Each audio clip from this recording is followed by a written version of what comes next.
Ladies and gentlemen, boys and girls, it's Diego with my beautiful wife Karina from beautiful Venezuela. It's time for your free class on green cards and K1 visa applications, your free class on how to process a spousal visa, even a tourist visa. Okay? Now, I'm not an immigration attorney. I don't give you any legal advice. I don't work for USIS, but I got 10 years experience processing green cards, K1 visas. I know how to do this in my sleep. That's why so many people around the world love the channel because they can jump on the channel and ask me questions for free. And I give them the answer right away. And they don't have to call an immigration attorney and spend hundreds and hundreds and hundreds of dollars talking to immigration attorneys or hiring an immigration attorney for thousands and thousands of dollars. You can use that money for your wedding, for your honeymoon, or whatever. Okay? So I got my beautiful wife Karina here. We got the Venezuelan hat. I got my Venezuelan hat. I got my Colombian hat and my other Colombian hat. And this is our cat Venny's butterfly, which she likes to play with. So I put it right here in case she comes into the live stream and she'll have something to do instead of disrupting the live stream. Larry Piercy, let's go. Where are we going, Larry? Larry, where you say let's go? Where? Donde? Larry en inglés es vamos. And yo respondo donde. Where are we going? Oh, start the live stream. There you go. Now, today was a good day. It was over 70 degrees. There was no snow. I will go anywhere.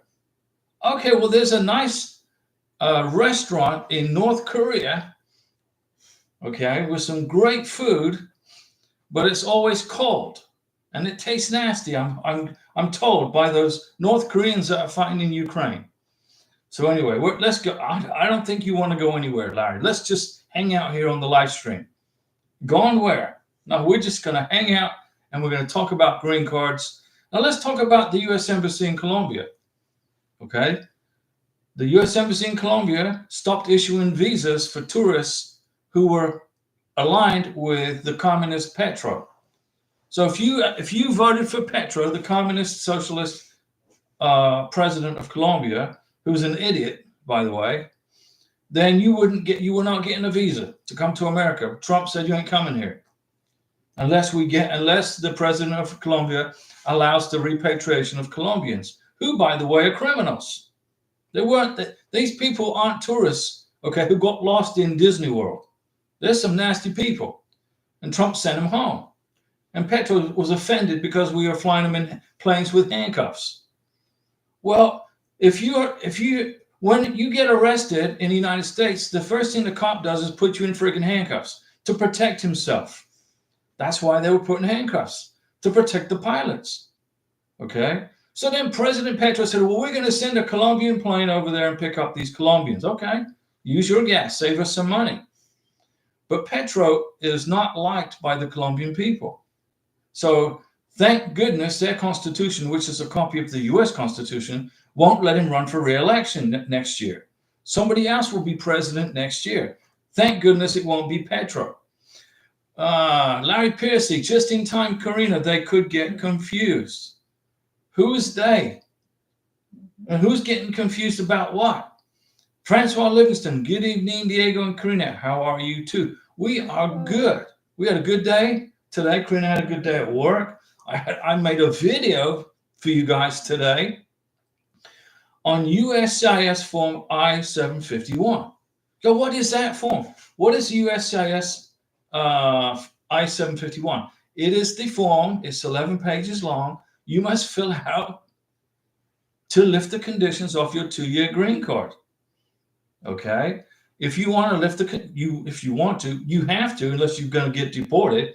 When you get within 90 days of the expiration date of your 2-year green card, your conditional residency green card, your let's see how you can hack it in the United States green card. Once you get within 90 days of it expiring, you have to lift the conditions off of the green card and apply for your 10-year green card. You fill out form besides all of the evidence that you have to submit to immigration to prove your relationship is still real and ongoing. You have to fill out USCIS form I-751. And I made a video on how to do it so you don't mess it up. Let's see. Sharon Denise Aduku. What's going on, Sharon? Hi, Diego and Karina. Sharon, what's going on? And Larry Piercy, can I use a credit card to send in my I-485? You can, yeah, if you want to. But don't be crying to me if the bank doesn't recognize the charge and they block your transaction, and then Morgie has to wait another 4 or 5 months or 3 or 4 months while they unfix your screw up. You just write a freaking check or get a cashier's check for your 2-year green card and make the check out to the U.S. Department of Homeland Security. Don't use your credit card. Mr. Somebody, it was a great video. Oh, I'm glad you liked it. What supporting documents do you recommend sending with that form? The marriage certificate, your last tax return with the W-2 or tax transcript, photos of your ongoing relationship, any divorce decrees certified by the clerk of the court. When you lift the conditions off of a 2-year green card for a 10-year green card, what you have to do is you're basically proving that the relationship has continued. So what evidence do you have? Bank statements, right? That you guys were joint bank account holders since the beginning when you first got married. Both your names are on the title to your car, motorcycle, RV. Both your names are on the electric bill, the water bill, the trash bill. You have given your beneficiary health insurance. She's on your life insurance, on your car insurance.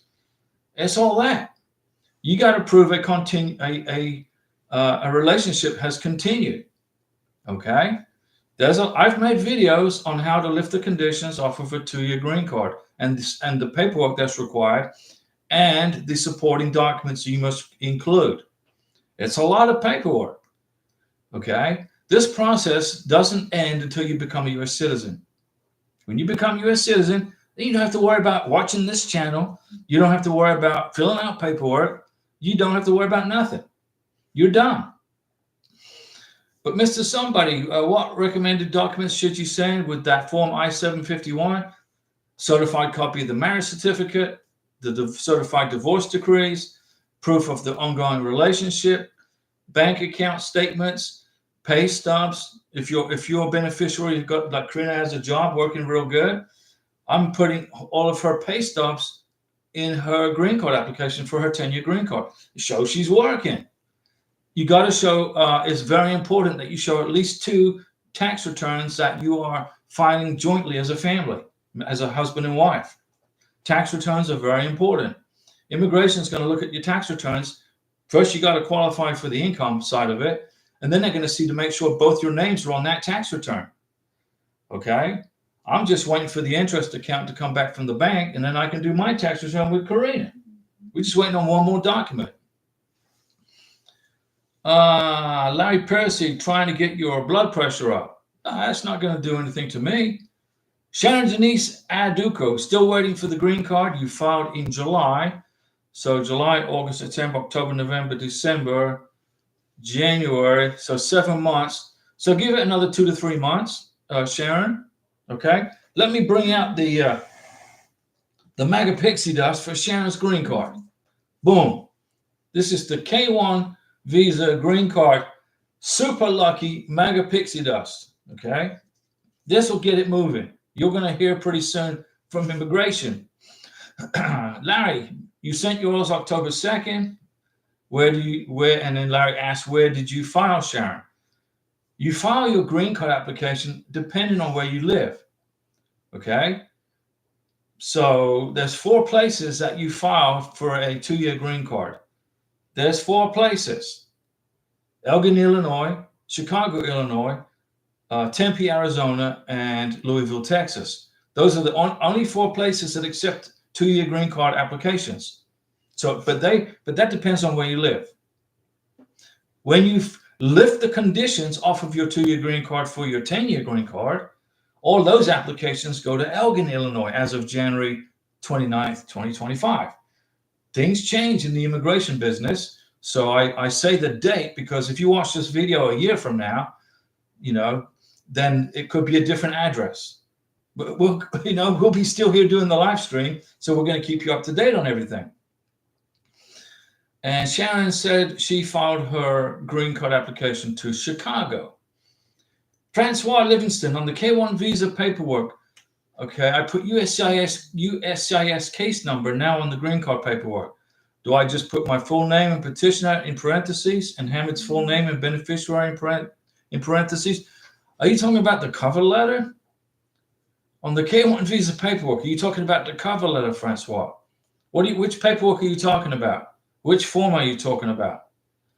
I put USCIS case number. Are you talking on the 485? Do I just put my full name and petition in parentheses? On the 485, you put your information where it's asked for. On the 864, you put your information where it's asked for and Hamid's information only where it's asked for. No, on top of each page, in all the papers I will be sending. On the top of each page of all the papers I will be sending.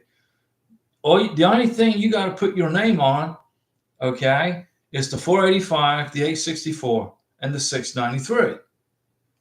The rest of it is just evidence of your marriage, evidence of your relationship. So you don't have to write all that stuff out on all the tops of the paperwork. That'll take you forever. It would take me 3 months just to do that. You don't have to do that. You just identify the photographs that you're in, who's in it, where the picture was taken, the date it was taken. You identify who's on the cover letter, what the cover letter signifies. Try not to overthink it. Okay? I have to kind of evaluate your question and make sure I don't give you the wrong information. Because let me look at the forms right here. So let me see here. Let me take a look. I did that on every paper I sent in the past. You don't have to do that. Let's see. Let's look at the 864, Francois. You're responsible for the 864, the affidavit of support. Now, on the affidavit of support, they don't ask for that information. It says for USCIS use only at the top of each page. So you don't have to do that. If you look, let's take a look at page 6. It says for USCIS use only. You don't have to do that on this paperwork, Francois. Don't be killing yourself. Don't get your fingers all wore out doing that. You don't have to do that. Let me see. You don't have to do that. No parentheses or none of that. Ex-tangent. You have me worried, Diego. My fiance is an overseas worker, and we are not able to see each other more than once on our vacation.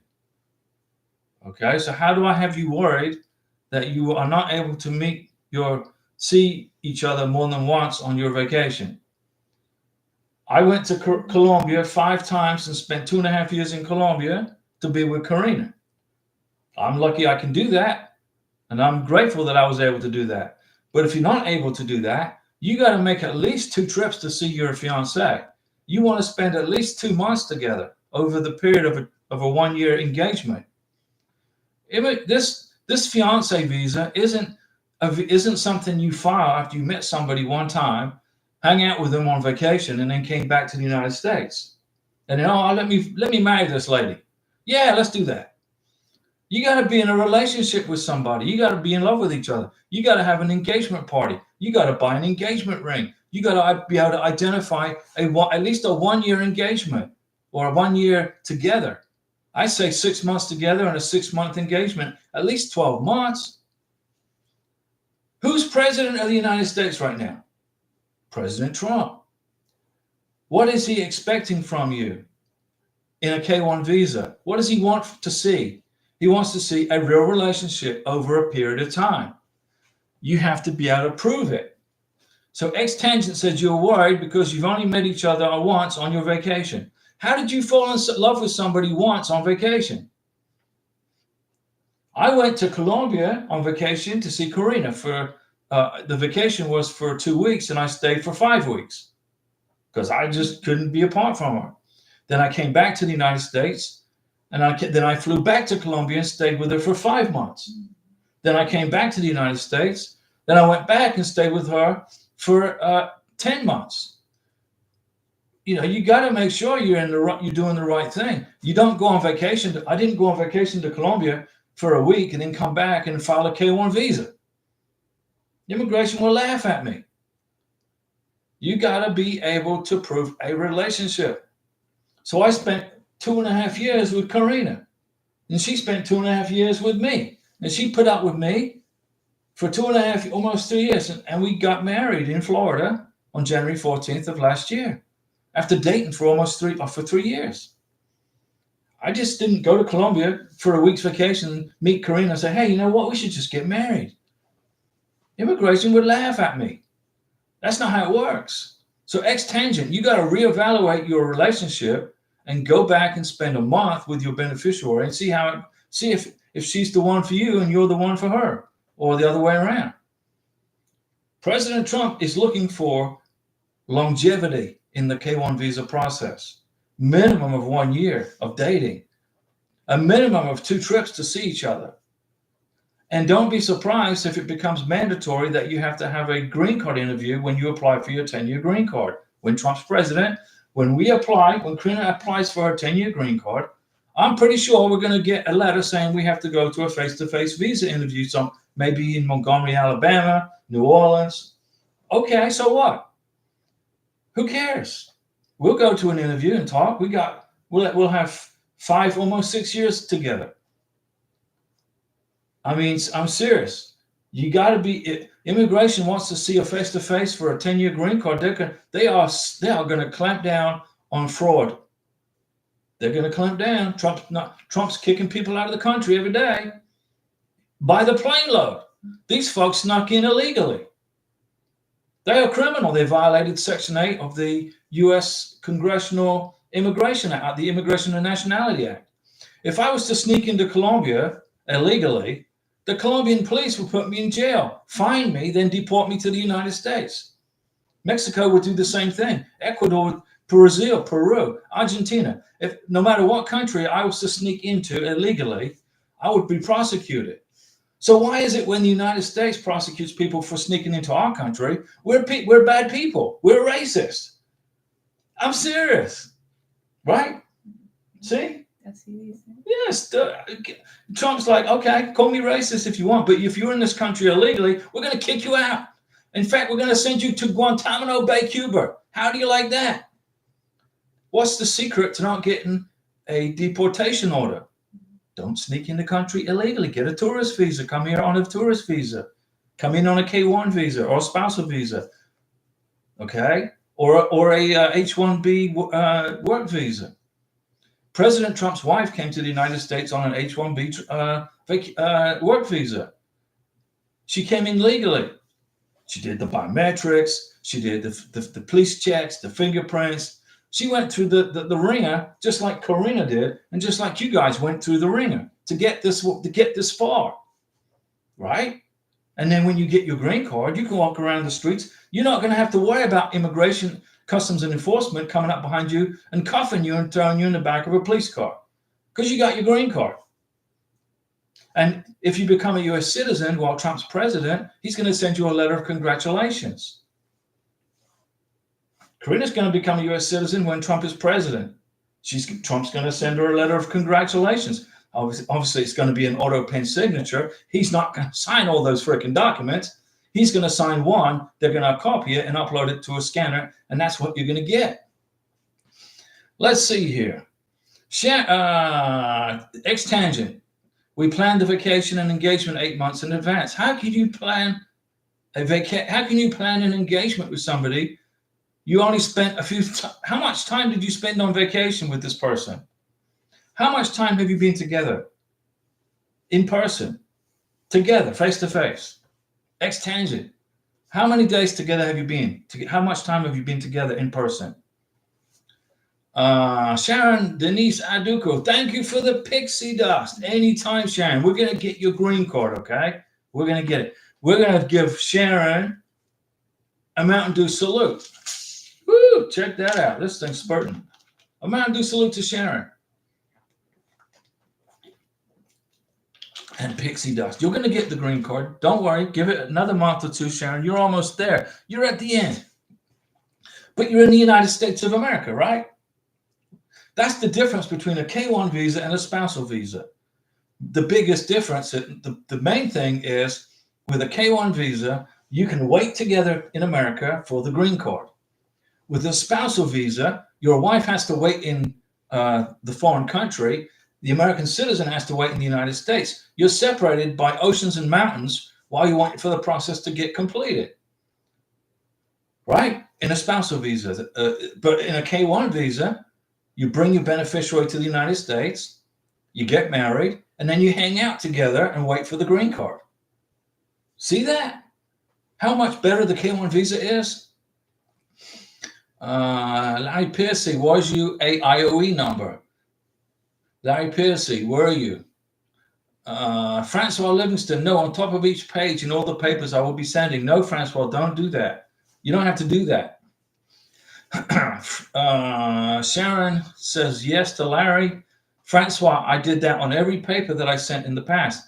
You know, that's because immigration was asking for it on the top of the I-129F. You don't have to do it with the adjustment of status, Francois. Larry Piercy, Sharon, did you get an RFE? Sharon Denise Aduko, yes, Larry, we've got an RFE for proof of income. There you go. We are now on case decision since early December. More pixie dust. Man, this is going to take a ton of pixie dust, but we're going to get this done for Sharon. Francois, I was only asking just in case papers are misplaced, and I sure don't want to get an RFE. Telling me this is the missing, when I know it, I included it. If you put all of the paperwork separately in document protectors and put it in a binder from Office Depot, they're not going to lose your stuff. If you put it in a folder, there's a good chance it may fall out. It could drop on the floor. It could get lost somewhere. My recommendation when you put a green card package together is to put the paperwork in document protectors and then put the document protectors in an Office Depot binder or a Walmart binder, wherever you want to buy a binder. Go on Amazon and buy one. And then put a cover sheet together identifying everything that's in your green card application. So when immigration get it, they're going to get a book. Secure, with everything is secure in a book. It's not going to be a folder they open up and everything goes flying like a freaking Christmas day. Let me see here. Francois, don't waste your time doing that this time around, okay? Nina Balin, come on, guys, give Diego some likes. I don't ever ask anybody to like or subscribe to this channel. I don't. What's the point of that? I don't have to sit on the road like with a little sign that says, will work for food. When I watch a YouTube channel, when I watch a video on YouTube, and the first thing the person says is, don't forget to like, subscribe, and hit the freaking bell, I change the channel. I'm not going to watch their channel. I mean, it's like they're panhandling. Okay, now if you're a panhandler, well, I understand. I'm sorry that you hit some hard times, but I'm not going to do that. Now, I made a video about the Gulf of America. Why? And then 2 people said they didn't like the video. Do I care? I couldn't care less. But let's talk about the Gulf of America. When the Spanish invaded South America and Central America, when the Spanish conquistadors took over Venezuela, Colombia, Panama, Ecuador, Bolivia, Peru, Chile, Argentina, the Americas, when the Spanish invaded and took over the Americas, including Panama, they named the water the Gulf of Mexico. Well, why did they do that? Well, that's fine. They were trying to create the name for something for the country of Mexico, perhaps. I don't know. But North America, Central America, and South America is not Mexico.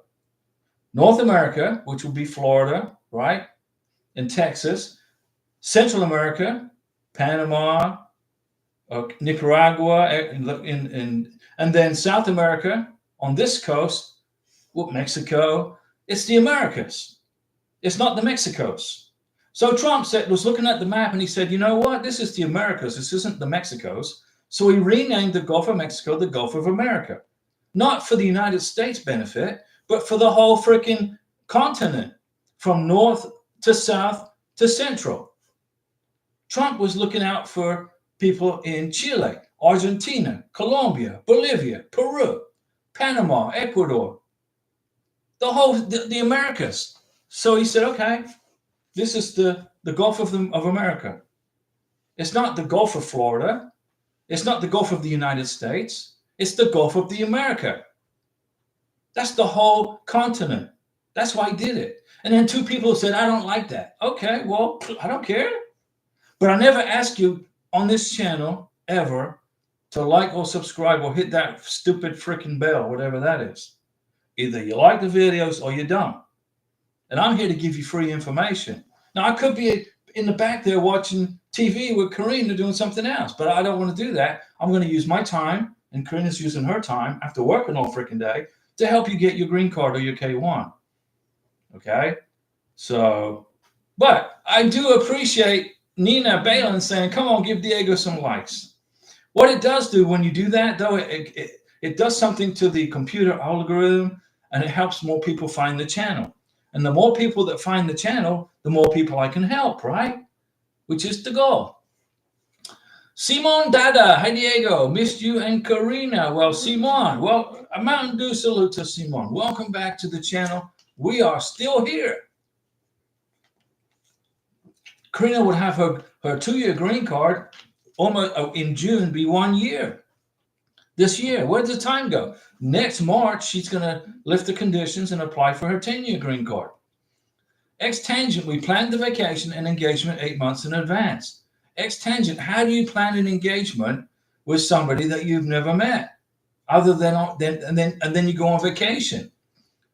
Ex-tangent, how you got to at least have met your beneficiary and spent at least twice.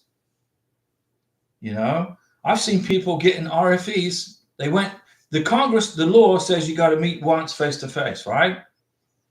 But that's what the law says. But what immigration wants to see is a relationship. So if you met each other once face to face, spend a week together on vacation, there's not much chance you're going to get a K1 visa approved. It's just facts, guys. So ex-tangent, I want to see you get your K1 visa. I want to see you get the K1 visa. But you got to be in a real relationship. You got to spend a lot of time together. Okay? You got to make lots of trips back and forth to see your beneficiary, wherever she is. Where did you say she is?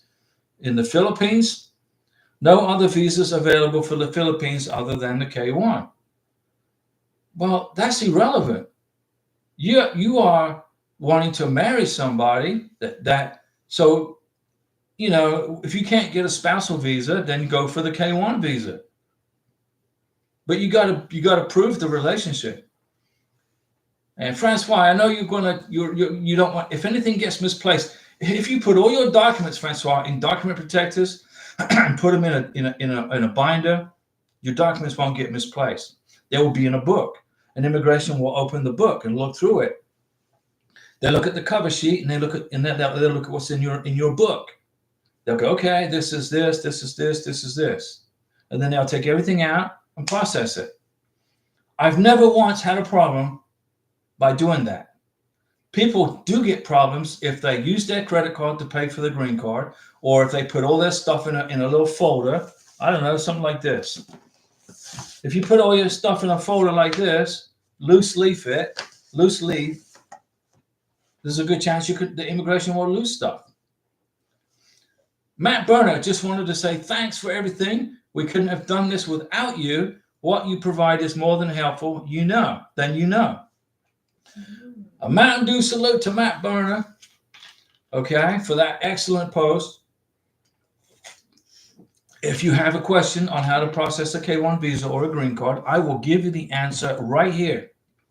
You don't have to call anybody on the phone. You don't have to call USCIS. You don't have to call an immigration attorney and get out your checkbook. Just ask me the question and I'll give you the answer. But Matt, thank you for that. Sharon Denise Aduku, bring on the pixie dust. Sharon, this is all for you. Right there, and everybody else. Simon Dada, Diego, do we have to go to the interview with my fiancée? She's now my wife, and we apply for the green card. She has work permit and Social Security. Okay, Simon Data. Here's the thing with the 2-year green card processing. Okay, in the past, if you put together a fantastically strong green card application for the 2-year green card, and it was excellent, and there was no errors, no mistakes, and it was totally 150% proof that it was a good relationship, you didn't have a visa interview. They mailed Karina's green card to our house. We've been together for almost 3 years. They had no worries. But now we got a new president. He may be requiring people to go to visa interviews for the 2-year green card. It's a possibility. We have to wait and see what happens. Okay. Do you have to go to an interview with your fiance? She's now my wife, and you applied for the green card. Just wait and see what happens. How strong was your green card application? Ray Ramirez. Hi, Diego and Karina. Ray, what's going on? ¿Cómo estás? Francois Livingston. I got a 3-inch binder and sleeve protectors. There you go. Perfect. Francois. Mountain Dew salute. Top of the class. There you go. Let me see here.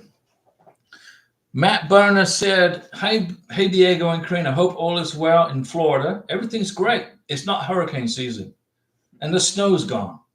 I have been watching for a long time in this process. My Venezuelan wife just got approved for her green card on January 28th. That would be yesterday. So the Venezuelan flag is here. My Venezuelan hat is here, and a Mountain Dew salute to Matt, right? And your Venezuelan wife. I tell you what, my dad, when he was in the Navy, back in the 70s, he pulled into Caracas, Venezuela on his ship. And when he came back, he said, hey, son, I was like, I don't know, 11 years old. He said, man, those Venezuelans, they're beautiful ladies in Venezuela. He said, if you get married to somebody, make sure she's Venezuelan. I was 11 years old. Well, my dad gave me some good advice, right? Let's see. Francois, may I share something with you and Karina? Sure, no problem. Francois, thank you. GLK Dog 01. Simon Dada. Well, look at that. Man, you're going to get a super chat. Mountain Dew salute. Simon Dada. Thank you for that super chat. We appreciate you. That is a definite Mountain Dew salute. Because, I mean, Larry, we love Larry, okay? But he usually stocks me up sometimes on Mountain Dew. But this time he didn't stock me up on Mountain Dew. But now I can go get some. GLK Dog 01, Diego, it's been 125 days of adjustment of status and still no answer. 125 days. So it's 30, 60, 90, 100, that's 5 months, right? But it's taken 6 to 9 months to get green cards. So you are probably another 2 months away. So GLK Dog 01, you're going to get pixie dust on your green card application, but you got to hang out and wait probably another 2 months. And Simon Dada, all you got to do is wait and see what happens with your green card application. And most likely you'll just get it mailed to you.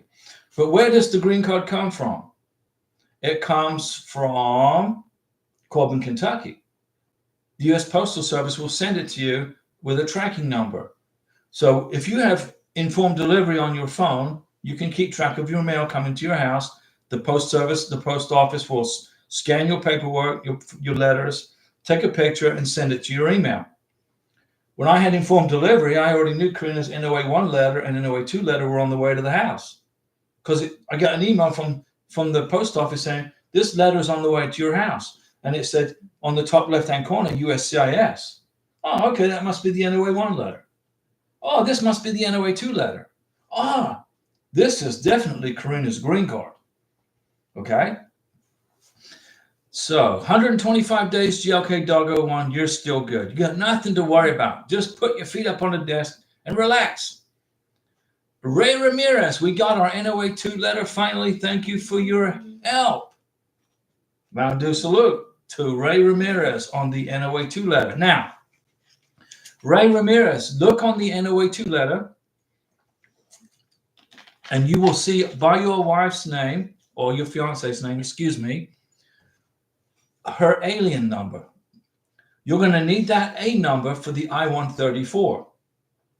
You're going to need that alien number for when you fill out the paperwork for her 2-year green card. So look at the NOA2 letter, look at her name, and right there is her alien number.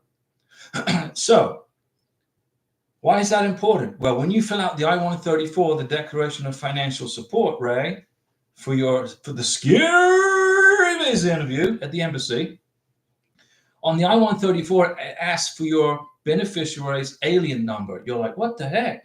She doesn't even have her green card yet. How has she got a freaking alien number? It's on the NOA2 letter. They already issued her one. Okay? You got it? And Ray Ramirez, thank you for your help anytime. Simon Dada, again, another Mountain Dew salute. Thank you for that awesome, super chat, Simon. We appreciate it. Francois Livingston, a good friend of mine, was in Florida last week, and she's sure she saw you at Hardee's. No doubt. It was Sunday, January the 19th. You are famous in New York. I'm famous in New York. Well, Karina's the one who's famous. I just do all the talking. But Karina's the one that makes the show. Sharon Denise Aduko, we are at 162 days. You still got a ways to go, Sharon. But you've got this. If there was a problem, the immigration would have already notified you. They would have said, no, we're going to deny the visa or the green card. They would have told you already. Okay? But when you don't hear anything for 4 months or 5 months, just put your feet up on the desk and wait it out. Larry Piercy, it was unscheduled. Visit, Diego, not much notice. That's okay. I was just messing with you, Larry, to see if I can get your blood pressure up. Larry Piercy, Sharon, are you using Lawfully app on your phone? Sharon said, yes, I am, Larry. Larry Piercy, what's your time showing on your IOE number? Sharon Denise, I'm not sure what you mean. Francois, correction, you and Karina are famous. Karina's famous. I was with Karina at a bus station, and now there's a billion bus stations in Bogota, Colombia. I was walking through the bus station with Karina, and I heard this person yelling, Diego, Karina, in Spanish. I guess that's Spanish, right? Diego, hola, Diego, ¿cómo estás? Diego, Karina. I'm like, Karina, do you know anybody here? We're catching up. We're trying to get on we're looking for our bus number to catch the bus back to our apartment in Bogota. And we're like about 30 miles in northern Bogota.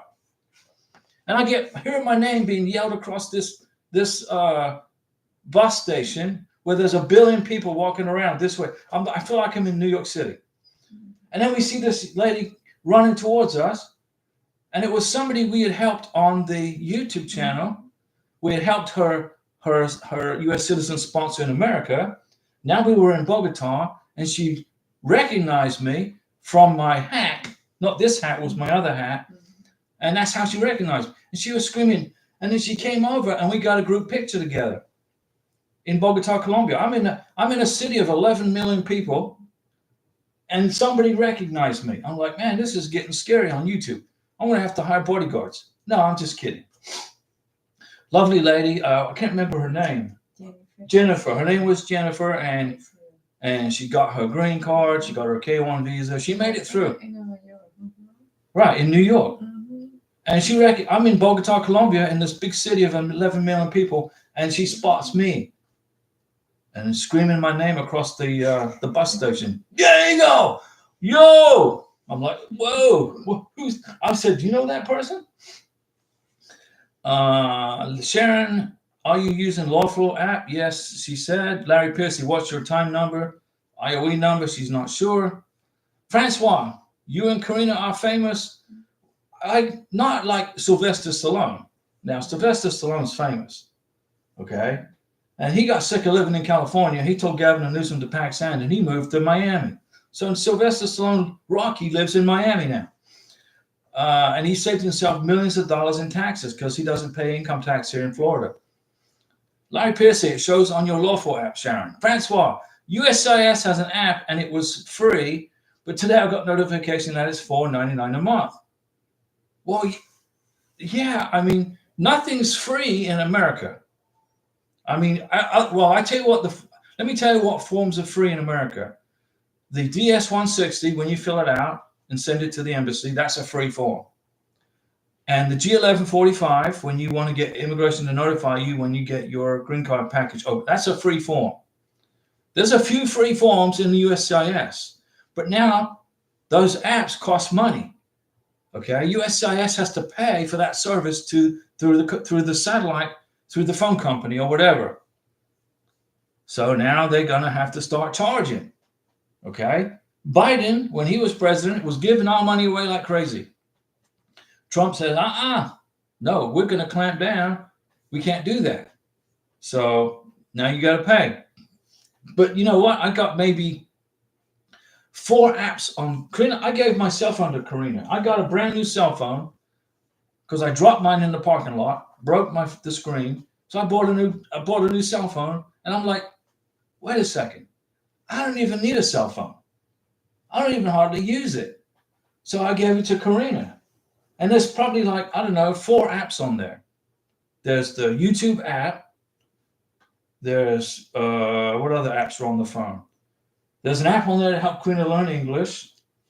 There's the bank. And there's a bank, then there's an application on there I put on there so I can find the planets. So if I get bored, I can go outside in the backyard, put the phone up in the air, and I can find the planets. And then the other app I put on there is for the International Space Station. So I click on the app and I know where the space station is. So then when it gets to fly over our house, I can tell Karina, hey, the space station's fixing to fly over our house. Let's go check it out. That's it. That's the only apps on the phone. Putting applications on your phone is dangerous. Okay? You give access to other people, access to your phone. I'm serious. So before you put an app on your phone, make sure it's secure, make sure it's safe, and make sure there's a ton of security on it so nobody can hack into your phone. Let me see here. So, Francois, if it was me, I would get rid of that USCIS app and kick it off your phone. And just, if you want to know the status of your case, just look it up online in the online account. Get rid of that app and you'll save $5 a month. Larry Pierce, I filed October 2nd and it's showing 250 days. Francois, the app is like lawfully where it tracks your case. The way to track the case is to get your online account and just look it up. And then you don't have to be paying $5 a month for an app. Larry Piercy, I still don't know how accurate this is. Sharon, Denise, to Larry, that is weird. That filed in July, but you have more days. That immigration, when Karina and I were waiting for her K-1 visa to get approved, the months were showing 20 months, 24 months, 20 months, and it was never correct. Karina got her K-1 visa approved I think it was in 20 months, 19 months or 20 months. But that's because it was the tail end of COVID and everybody was coming back to work. When we had COVID, everybody was hiding under their desks, putting face masks on because they were scared of catching this COVID. So it slowed down the immigration process for us. But we're patient. We got through it. And then we got through the green card process. Now we're heading towards the halfway mark for her 10-year green card.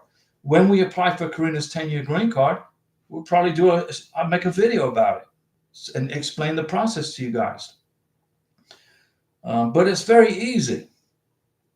This whole green card process, this K-1 visa process, spousal visa, it's not difficult. You just got to pay attention to the paperwork. If you watch the videos that I've made on how to create a green card application, adjust status, I even made a video on what documents to bring to the embassy interview and how to arrange the documents. When you're going to the scary visa interview at the embassy, you're going to have 2 folders. One is going to be civil documents. What's going to be in the civil documents? Birth certificates, the NOA2 letter, pictures of you together in your relationship over the period of your relationship, chat logs, at least the last 3 or 4 months worth of chat logs, civil paperwork, the police certificates, etc. And then you're going to have another folder that's going to be the financial documents. What's going to be in the financial documents folder?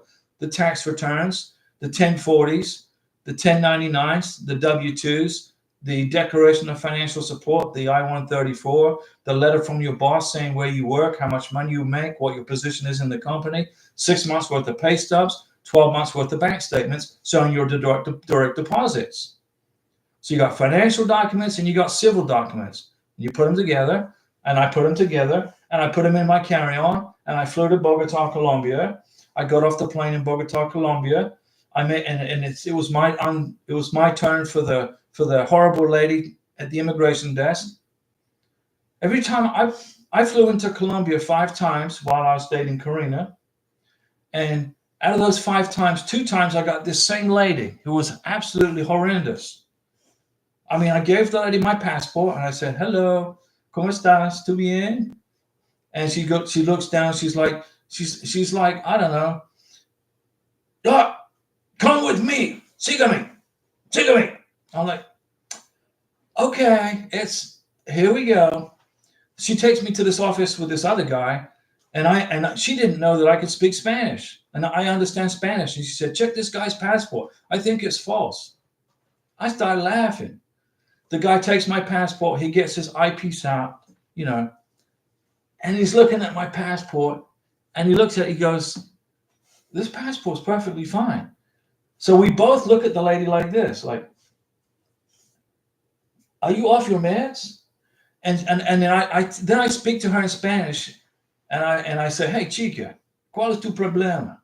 Regresa a tu oficina y comienza tu trabajo. Tú es flojo. ¿Por qué tú molestas a mí siempre? Es 1 tiempo, 2 tiempo, tú molestas siempre mío. ¿Cuál es tu problema? ¿Tu no novio, no esposo? ¿Tu necesito esposo?" And she goes back to her little cubicle with her tail between her legs. She did that to me twice. On the second time, I had a cedula. The Colombian government gave me a freaking visa to live in Colombia for a year, and I had a cedula, which is like a legal residency status in Colombia. And then I checked into the immigration, and it was that same freaking woman. I said, okay. I gave her my passport, put a smile on my face, and she tried that crap again for the second time.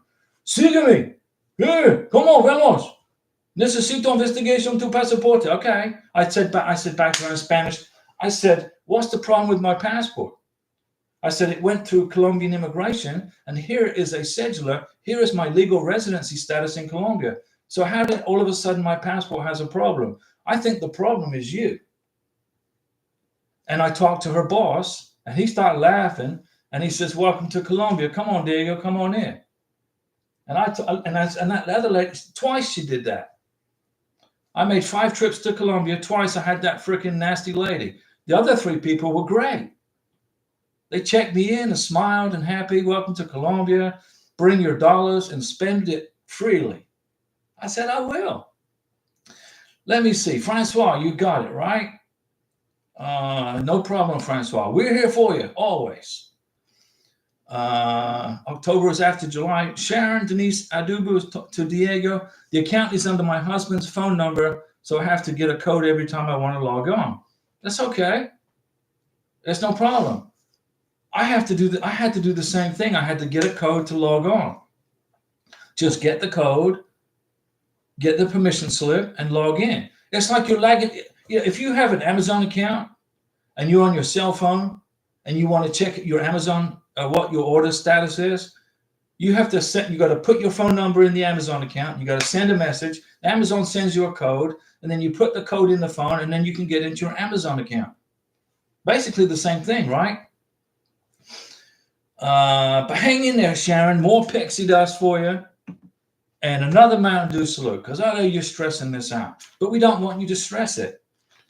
Mountain Dew salute. Now remember this. When Karina went to her K1 visa interview in Bogota, Colombia, she'd been living in Colombia for 6 years.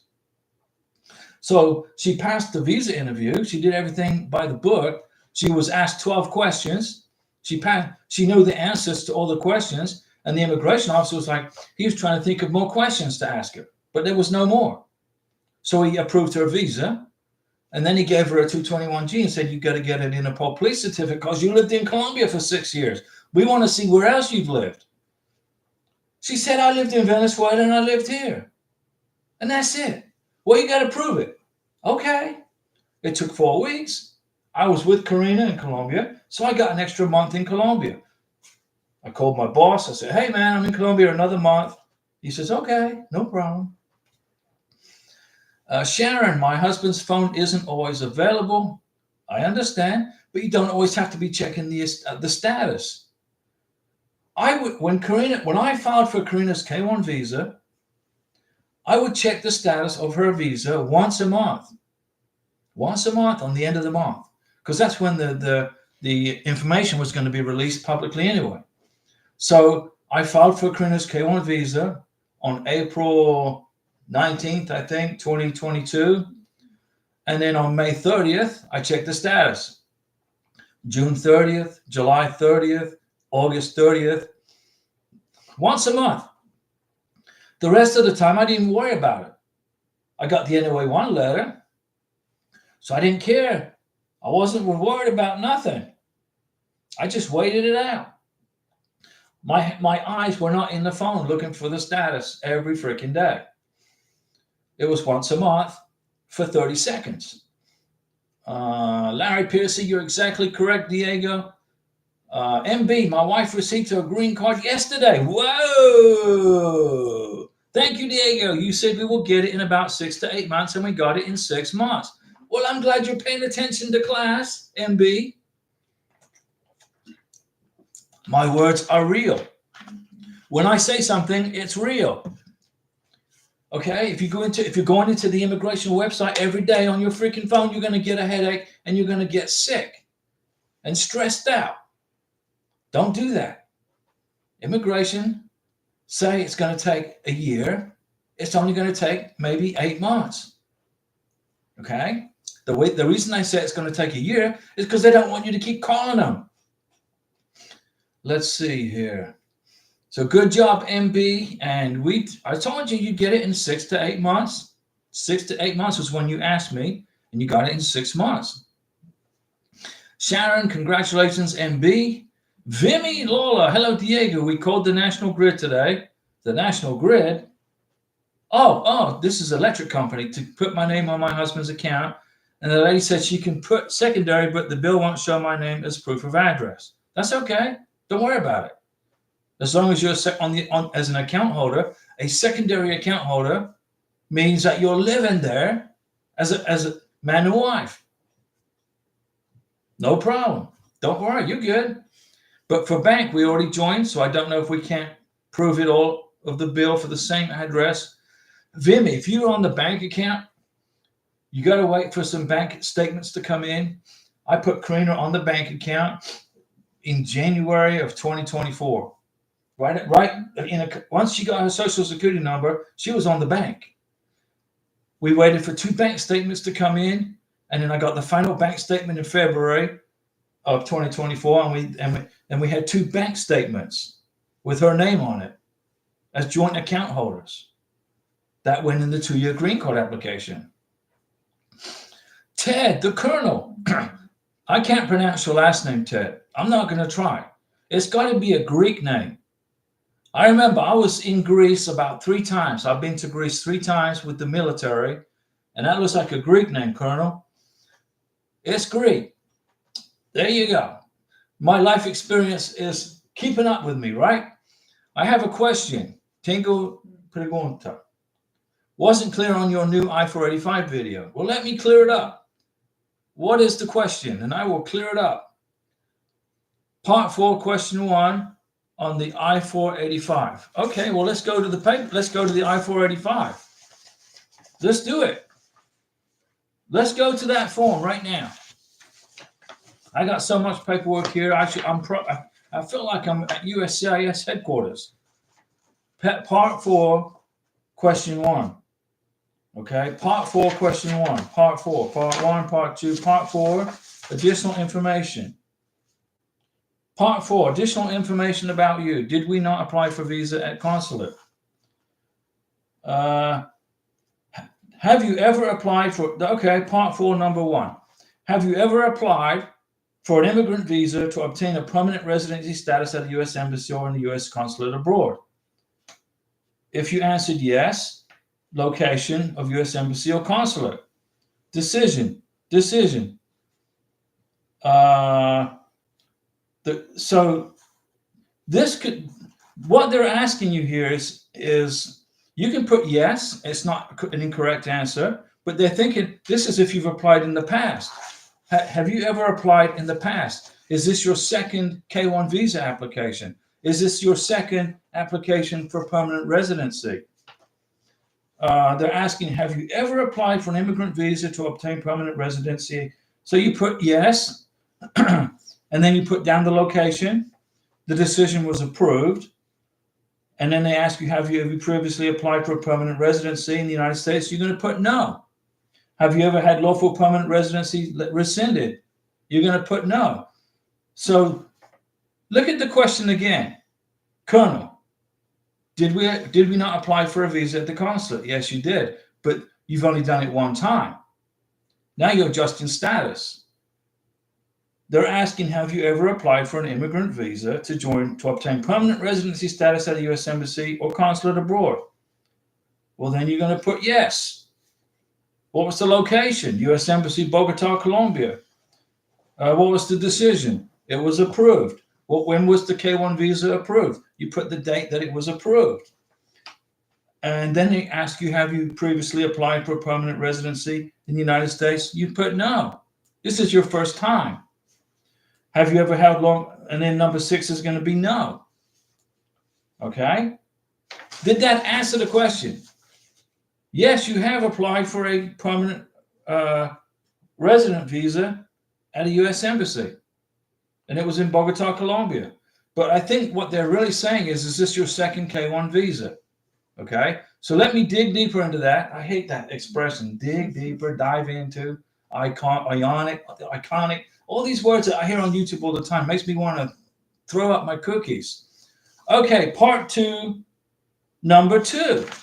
Colonel, part 2, number 2. Okay, let's see. Part 2, number 2. Man, I got the most recent form here too. Part 2, application type of filing category, number 2. Part 2, number 2. Okay. Are you filing for adjustment of status for the executive review? No, you're not. Receipt number, priority date. The receipt number is on your NOA2 letter. They ask about petition. What would we put? The I-129F I filed? On page 5, this is page 5 of 24, right? Do you have the form in front of you? Part 4? Let me see. Okay, you're on page 5 of 24. Part 2, application type of filing category. Number 1, are you filing for adjustment of status with the Executive Office for Immigration Review? No. That's a big X in the no block. Number 2, then they're asking the receipt date of underlying petition, if any. There is no underlying petition. It's no. Number 2 is there's no underlying petition. The priority date, there's no priority date for a K-1 visa. When you file for a K-1 visa, there's no priority date. A priority date is for a person that's filing for like a brother or a sister or a mother. No, not even a mother or father. It's for a brother or sister. Then there's a priority date assigned to the application for the visa. So there's no receipt number or priority date. It's going to be NA. So part 2, number 2 is irrelevant. And then they ask you, I'm filing the form I-145 as the what? The principal applicant. Okay? You're not a derivative applicant. A derivative applicant is a K2. All right. Then underneath, you put the principal applicant's name, which is you, Colonel. No, it's your wife's name that goes there. Excuse me. No, don't leave it blank. You put NA. Don't leave anything blank on the form. If you don't use a block, you put NA in there. So part 2 is going to be NA. And then the priority date is going to be NA. And then number 1 is going to be no. Yeah, it's an NA. It's NA. NA. NA. When you fill out an I-485 or an H-64 or an I-751 or I-134, whatever USCIS form you fill out, especially on the I-129F for the K-1, if something doesn't apply to you, you put NA in there. You don't leave any blank spots, okay? You don't leave any blank spaces. If you leave a blank if you put, like on the I-129F, I think, what is it, 12, 13 pages long? I got it here probably. I should have it. When I don't have the new latest and greatest, but when you fill out the I-129F, if something doesn't apply to you, you put NA in there. It just makes it easier for the immigration officer to adjudicate your paperwork. If you got a whole page, like let's take, for example, page 6 of whatever. Let me see. I just did a video on the I-7. Whenever you fill out paperwork, if it doesn't pertain, you put NA. If you don't know, let's suppose they ask you, what is your dad? This is immigration asking a question to the petitioner. What is your dad's date of birth? You don't know. You put unknown. What's your dad's last name, first name, and middle name? If you don't know, you put unknown. You don't put NA because it is applicable. But if you don't know, you put unknown. But if something doesn't pertain to you, you put NA. You don't. Let's suppose you fill out the USCIS form I-129F and they ask, do you need an interpreter? Right at the back there, they ask you, did you use an interpreter? Well, no, you didn't. So you're going to put NA. Interpreter's name, NA. Interpreter's contact number, NA. The same is true on every form that you fill out. It just makes it quicker for immigration to scan through the paperwork and get to what the meat of the issue. Okay? Let me see. Ted, is that not the I-129F? Is what?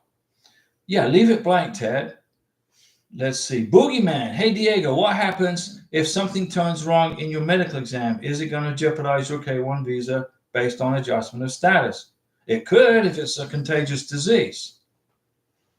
If you have a medical exam, and let's suppose then you're going to have a medical exam in Bogota, Colombia, at the doctor's office, and you have an x-ray done of your chest and it shows tuberculosis, possibly.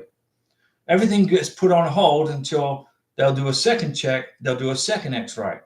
If it still comes back as a positive for tuberculosis, the whole visa gets on hold until you get medically treated for tuberculosis. They'll send you to a doctor. They'll put you on medication. I think it's isoniazid. I'm not a doctor by any means, but I just know the process. They'll put you on medication, and then when you come back without a problem, once the TB has been contained and it's now no problem, then they issue you the visa. Boogeyman. I'm talking about adjustment of status to medical exam in the U.S. If you have a medical exam, well, you have to. It's mandatory now. When you have your medical exam in the United States for your green card, if you have a problem medically that's contagious, that makes you ineligible for the green card, then there's a problem. But if you go to your medical exam, let's suppose you're out there and you're out on a bicycle in the street and you fall off the bicycle, you break your hand, and you go to the doctor, they put a freaking cast on your hand, and then you go to your green card interview with a broken hand. Is that going to stop you from getting your green card? No. Is it a medical issue? Yes, it is. You got freaking broke your hand. But it's not going to stop you getting the green card. But if you go to your medical exam in the United States and you come up with a contagious disease that can be spread around to other people, that's bad, then you either have to fix it. The doctor's going to say, you got to fix this, okay? And then come back. He'll give you a remedy of solutions to fix it. But if there's no remedy to fix it and it's contagious and it's hazardous to the United States, then you won't get the green card. I'm not trying to scare you, boogeyman. I'm just telling you what the facts are. Immigration will not let you get a green card. Well, not you specifically. They won't let a beneficiary get a green card if he or she has a disease that is highly contagious to the American population. Now, let's take Biden, for example, the former idiot president that we had. He opened up our southern border to anybody and everybody. Anybody could come in without a medical exam. And now we have big cases of tuberculosis showing up in big cities, like in Chicago. Big outbreak of tuberculosis. Now, I'm not blaming the illegal immigrants for that, but we didn't have that problem until Biden opened up the southern border and let everybody and anybody in the country. Trump's fixing that right now. Okay? He's fixing it. He is removing illegal immigrants from the country. Well, I'm a good person. I'm not a criminal. I didn't break any laws when I was in America. Yes, you did. You snuck into the country without permission. You didn't have an interview with a Border Patrol officer. You didn't get an I-94. You didn't have a medical exam. You didn't have a police clearance. You violated the Immigration and Nationality Act, Section 8, I believe it is. That's a misdemeanor. You're a criminal. If you get deported and you sneak back into the United States a second time and do the same thing over again, that's a felony. And then I'm on TV, I'm watching on TV all these people doing this crying me a river. Well, I'm not a criminal, I'm a good person. Baloney. You broke the Immigration and Nationality Act. You're a criminal the moment you stepped into the country without permission. If I was to sneak into Colombia, I'd be thrown in jail, probably for 2 days, 3 days, fined maybe $500, and deported. If I was to sneak into Mexico without permission, I get thrown in jail and fined and deported. So why is everybody crying these big snowflake tears? If they're getting arrested and deported, it wasn't the immigration officer's fault that you broke the law. It was your fault. Just don't do that. Come here legally. Follow the freaking rules. It's my beautiful wife, Karina. She's going to be here for the rest of her life with me. She's going to put up with me. Immigration's not going to be hunting her down. She did everything by the book. Medical exams, boogeyman. If it's a contagious disease that cannot be fixed, it's a problem. Larry Piercy, the 485 that expires on 2026 is considerably different than the 485 you are reading. Okay. The USCIS form I-485 expires on 10/31/2027 and expires on 10/24/24. Is the edition date.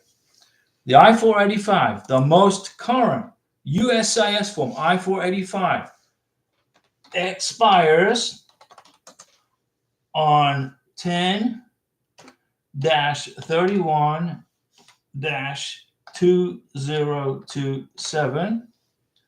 It expires, and the edition date is this one right here. Edition 10/24/2024. This is the 485 that you need to be working on. Okay. I filed on an expired form. That's okay. You filed before this new form came out. If you file for a K-1 visa on an I-129F, it gets to Louisville, Texas. They accept it. They send you an NOA-1 letter, and then the I-129F expires. They will still work off your form because there's going to be a date in immigration's computer when they accepted the form. Okay, so immigration is going to look in their computer and they're going to say, okay, we accepted this I-129F on January 29th, 2025. Let's suppose that now you're waiting for your NOA-1 letter, and in 3 months from now, the I-129F changes edition dates and expiration dates. You're good. Because even though the form is now expired, immigration accepted it and they're processing it. But if you file an expired form after the expiration date, they're going to send it back. So relax, Larry, you are good to go. Chris and Emma, I heard they try to have Trump in for a third term. Well, let me put it this way. We don't want, in our republic, presidents running for 3 times for office. I don't care if it's Trump, President Reagan, George Washington, Thomas Jefferson, James Madison. We don't want somebody in office for 12 freaking years as president. 8 years is enough. Then it's time for somebody else. Look at Nicolas Maduro, the communist dictator of Venezuela. He's on his 3rd 6-year term. He is going to destroy what's left of Venezuela's economy in the next 6 years. He's going to destroy the country. Now, I'm not saying Trump would do that. Trump obviously wouldn't do that. And I would love to have Trump for 12 years as president. But we can't do that. You can't do that. Because what if we had Biden for 12 years? Or Kamala Harris for 12 years? Can you imagine the United States of America? We wouldn't recognize it if Kamala Harris was president for 12 years. We wouldn't recognize the country. We'd be like communist freaking Cuba. The only thing driving around the streets would be 57 Chevys with no spare parts and no freaking electricity. We don't want a president for 12 years. What we need are term limits for Congress, the Senate, the presidency. Look at Nancy Pelosi. She's in her freaking 80s, and she's still in Congress, representing the San Francisco. Look at AOC, the communist in Queens, New York. Can you imagine her forever? I mean, these people, we need congressional term limits, we need Senate term limits, and we need presidential term limits. And we do. We have the term limit for president is 8 years, and that's the way it should be. Abduli Jallo. Hello, Diego. Greetings to you watching from the United Arab Emirates. A mountain dew salute to the United Arab Emirates and to our friend Abduli. My fiance received notification that my case has been sent to the Department of State since the 2nd of January. What next am I expecting? Well, let me give you a mountain dew salute. This is to our friends in the United Arab Emirates and Abduli and his family. Now, let me go over your K-1 visa application real quick. The NOA-1 letter was received. Boom. It went to USCIS Service Center. It got approved. The NOA-2 letter was sent to your sponsor. Boom. Now, USCIS Service Center has sent it to the National Visa Center, which is the Department of State. They get it. They're going to look at your K-1 visa application. Okay? And they're going to say, okay, is there any mistakes in here? If there's no mistakes, they will then send it to the U.S. Embassy in the UAE. When that happens, your sponsor's going to get an in-transit status. Okay? Oh, it's in transit. It's in a DHL airplane flying to the United Arab Emirates. When it gets to the embassy, they will, in a courier pouch, they will receive it. Then they will issue, once they get ready, they will issue a ready status. Then your sponsor is going to get an email from the embassy saying, we're ready. This is the process that you have to do. They'll send an email. You click on the links, or your sponsor will, schedule the visa interview, pay the consular fee, and schedule the biometrics. Then you're going to get your medical exam done about 2 weeks before the visa interview. Okay? You're going to go to biometrics with your passport and your DS-160 confirmation page. And then you're going to get approved for your K-1 visa. And then you're going to wait for your K-1 visa to get embossed into your passport. And then you're going to get on a plane and fly to the United States.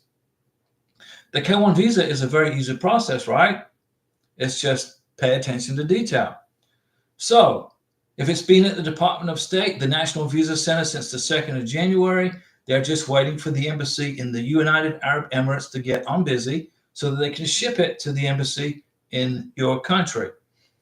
Did that explain it to you? Do you have any more? Do you understand what I just said? Larry Pierce, I filed on expiration 2026, but you filed it before the new form came out. So you're okay. Chris Nemmel, that Trump is not going to want to do a third term. He's going to do 4 years, fix the country, and then the American people woke up and smelled the coffee. They realized that we were going down the road to communism, and they kicked Kamala Harris back home to California to her whatever house is left after the wildfires.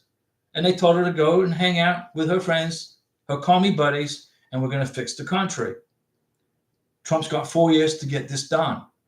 And hopefully, we elect another president after Trump who continues his legacy. One thing I would like to see is Trump's head engraved in the monument in South Dakota. Let's see here. Larry piercing never happens, Chris. John, how much time will it take nowadays for the adjustment of status, the K1 visa to get approved? How many months from the receipt date? Well, you're asking me two questions.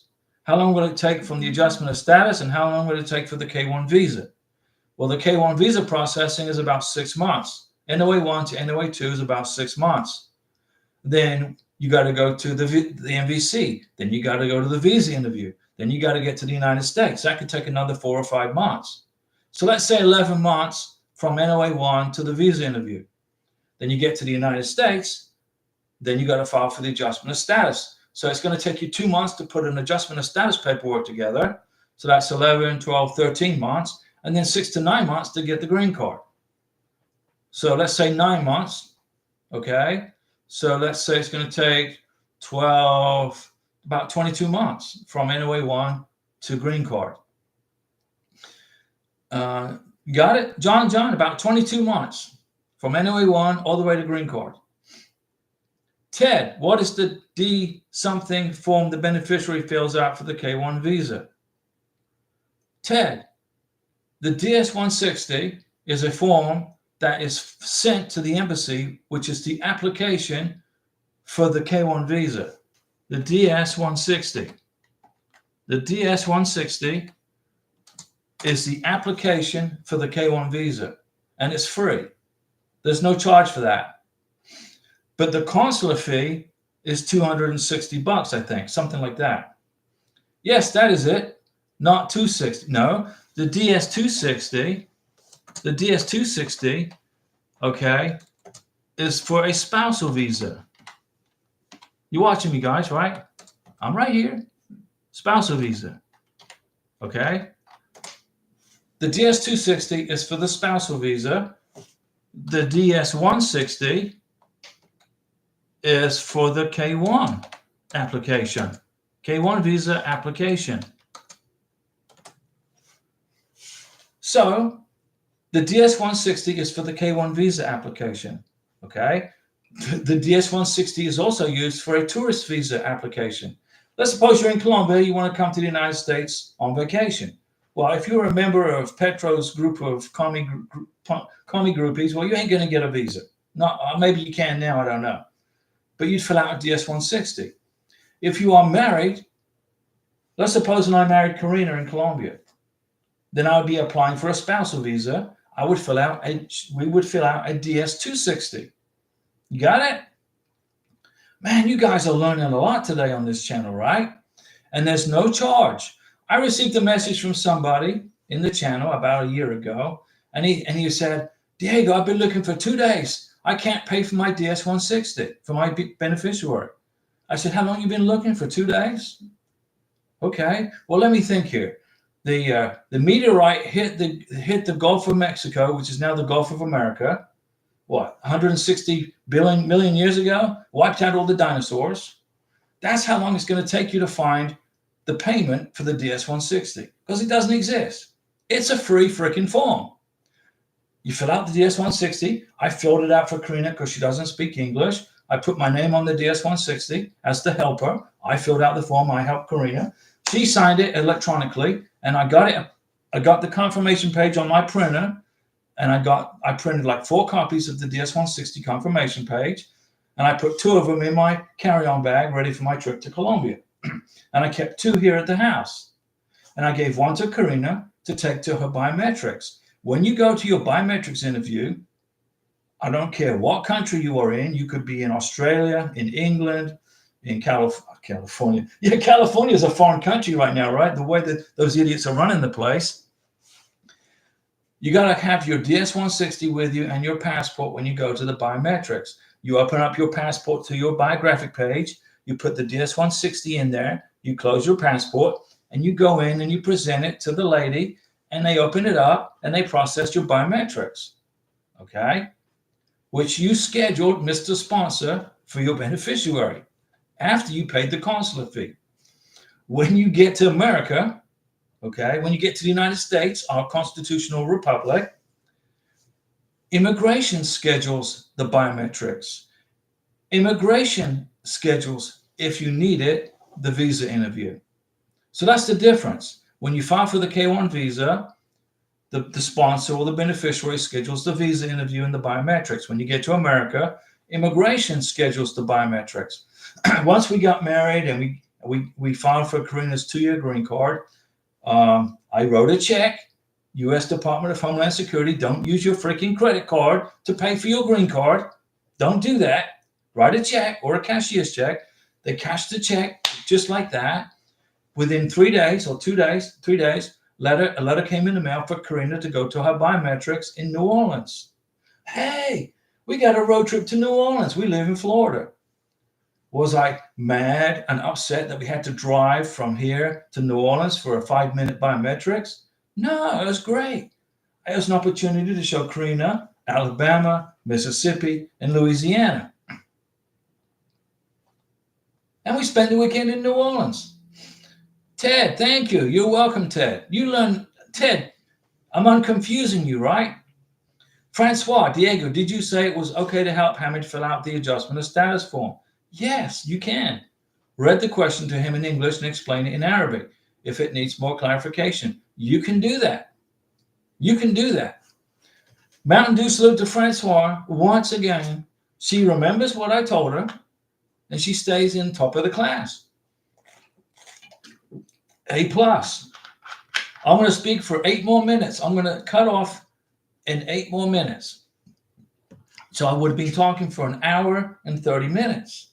Okay? Now, an immigration attorney, if you spoke to an immigration attorney for 1 hour and 30 minutes, at, I don't know, let's say what, $50 a minute? 50 times, man, you'd be bankrupt right now. Okay, let's see here. Abu Dali Jallo. Thanks to you, Mr. Diego, it's clear with me. Abduli Jallo. We're making this process simple. Immigration attorneys make it complicated. USCIS make it complicated. And if you hang out with me on the channel, I make it so it's so easy a freaking caveman can do this. Abduli, we're happy for you. Ted, I explained it to you. Bambone1, hello Diego. My K1 approval has an expiration date. It's 4 months. Does that mean everything has to happen within the approval time? No. Listen, Bambo1.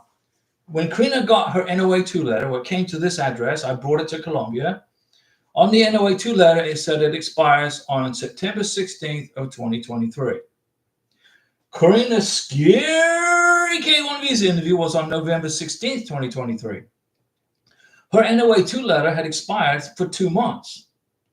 But if you maintain contact with immigration, with USCIS, with MVC, if you send them emails, if you check in and say, hey, what's the status of my whatever? And in the subject line, put your NOA2 number, your receipt number. Your NOA2 letter will stay active. Okay? It will stay active. Even if it expires, it will stay active as long as you are in contact with immigration. If you get your NOA2 letter and you don't make any contact with immigration for 6 freaking months, let's suppose you're waiting for a K1 visa, you're trying to schedule an interview in Accra, Ghana. Well, Accra, Ghana is taking about 6 months now to schedule a visa interview, and you got to do 2. If you just don't say anything for 6 months and then send an email to Accra, Ghana and say, "Hey, what's the status of my K1 visa? My NOA2 letter expired 2 months ago." They'll say, "Well, we closed your case and we sent it back to USCIS because we didn't hear from you." Don't fall into that predicament. If you are getting close to your NOA2 letter expiring, send an email, send an inquiry to the NVC. "Hey guys, I'm just checking in. What's the status of my K1 visa?" If it's at the NVC, you got to check in with them. If it's at the embassy, send an email to the embassy in Accra, Ghana. "Hey, I'm just checking in. What's the status?" That will extend your NOA2 letter. Francois, good night. 3:30 in the morning comes pretty quick. Thank you for another enlightening live chat full of helpful. Good night, Francois. Bonne nuit. What's that in French? Bonne nuit. I got kicked out of French class when I was in high school, but I remember I think it was bonne nuit. Francois, you can help Hamid fill out the adjustment of status form, and you can speak in Arabic if you want. Bonsoir. Bonsoir. Okay.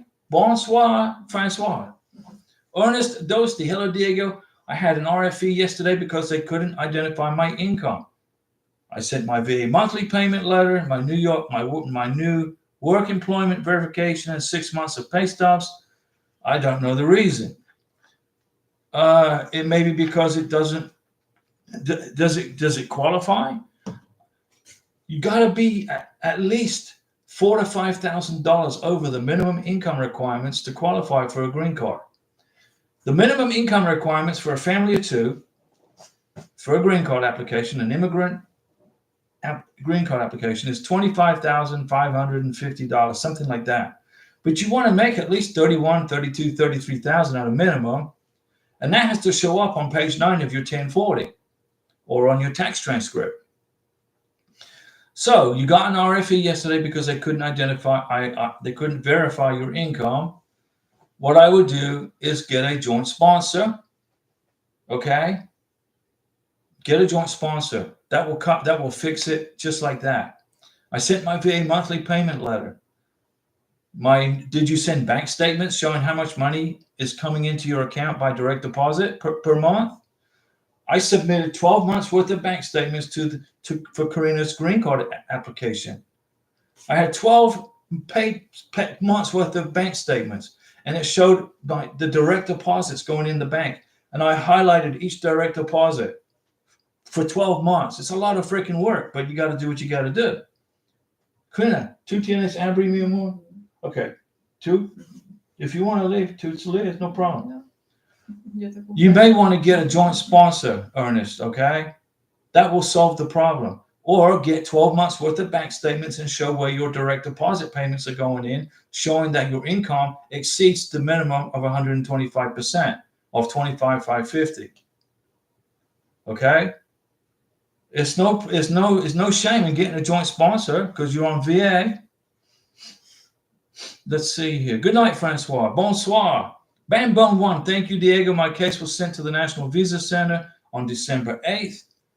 I haven't got a letter from the NVC. An approval letter expired on March. Should I contact the NVC right today?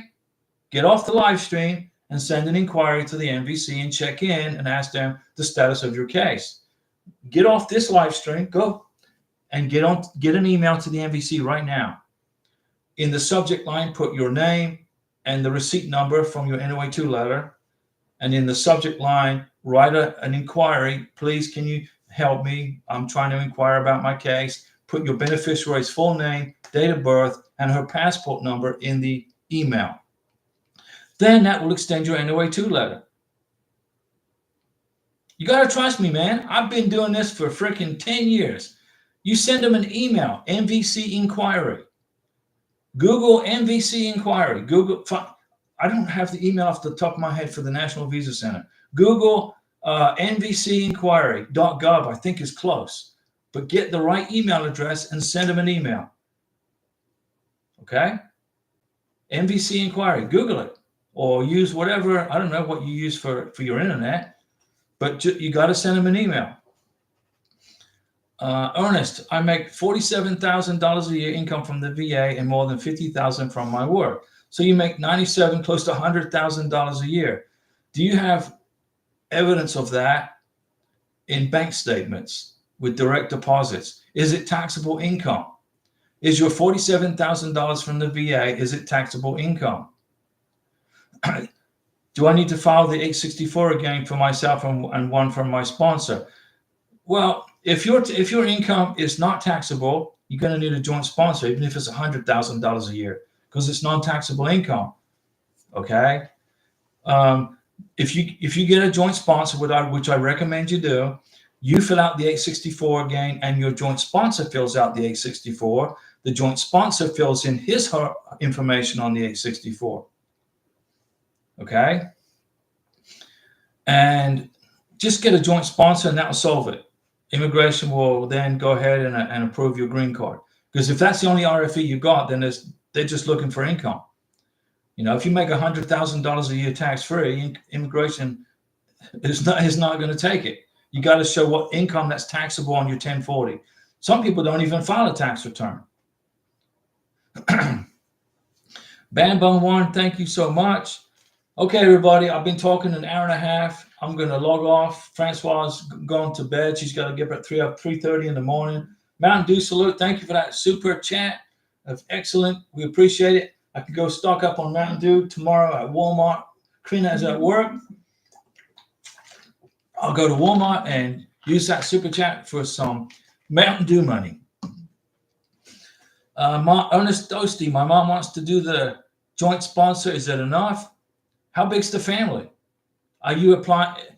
It's enough money for up to a family of 3. Yeah, it's enough up to a family of 3.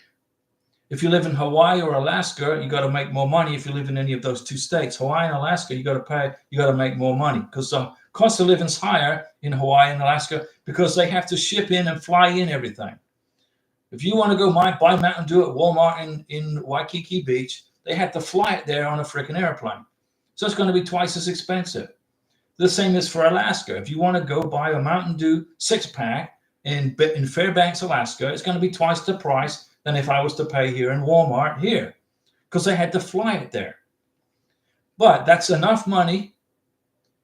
If your mom is working, right, she filed a tax return that shows $44,000 on her 1040 on line 9 of the 1040. If it's up to a family of 3, that's more than enough money.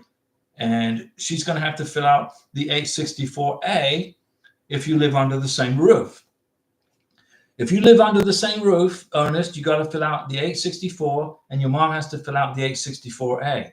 If you live under this roof and your mom lives under this roof in a separate house, then she's going to fill out the 864. And with that, I'm going to get something to eat. I'm getting hungry. See you guys. What's today? Saturday? Wednesday. Today's Wednesday. We'll be back on Saturday, 6 p.m. Central Time.